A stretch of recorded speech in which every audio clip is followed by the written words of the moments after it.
Hello বন্ধুরা, আসসালামু আলাইকুম। আপনারা সবাই কেমন আছেন? আজকে আমি দেখাচ্ছি এই যে পুঁটি মাছগুলো এখন শুকনো শুকনো ভাজি করব।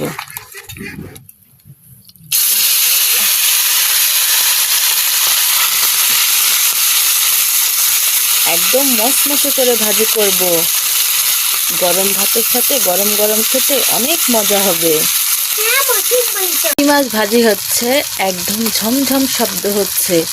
এটাই হচ্ছে রান্নাঘর। এখন আমি মাছটা উল্টে দেব।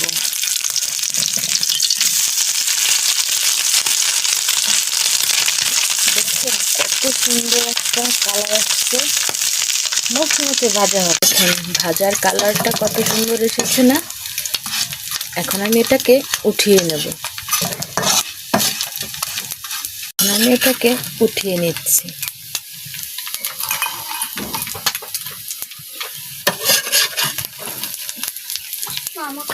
আমি এই পুঁটি মাছ ভাজাগুলো দিয়ে এইখানে দেখেন পেঁয়াজ কুচি আর কাঁচা ঝাল কুচি রেখেছি। এইটা আগে লাল লাল করে ভেজে নেব, তারপরে এই পুঁটি মাছগুলো ছেড়ে দেব। ভেজে ওঠানোর পর এই যে কাঁচা ঝাল আর পেঁয়াজ কুচি দিয়ে আমি এখন ঢেলে ভালোভাবে নাড়াচাড়া দিয়ে লাল লাল করে নেব। বাদামি কালার হওয়ার পরেই আমি পুঁটি মাছগুলো এর ভিতরে ছেড়ে দেব, তারপরে হয়ে যাবে আমার ভাজিটা। দেখেন হলুদের গুঁড়ি দেওয়ার পর একটা কালার এসেছে। এখন আমি এর ভিতরে মাছ ভাজাগুলো দিয়ে নাড়াচাড়া দিয়ে তারপরে নামিয়ে নেব।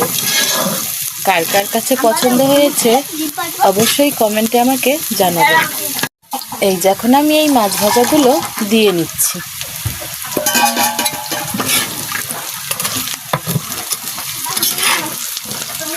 এখন আমি এইভাবে এই পেঁয়াজ আর কাঁচা ঝাল ভাজাগুলো মিশিয়ে নেব।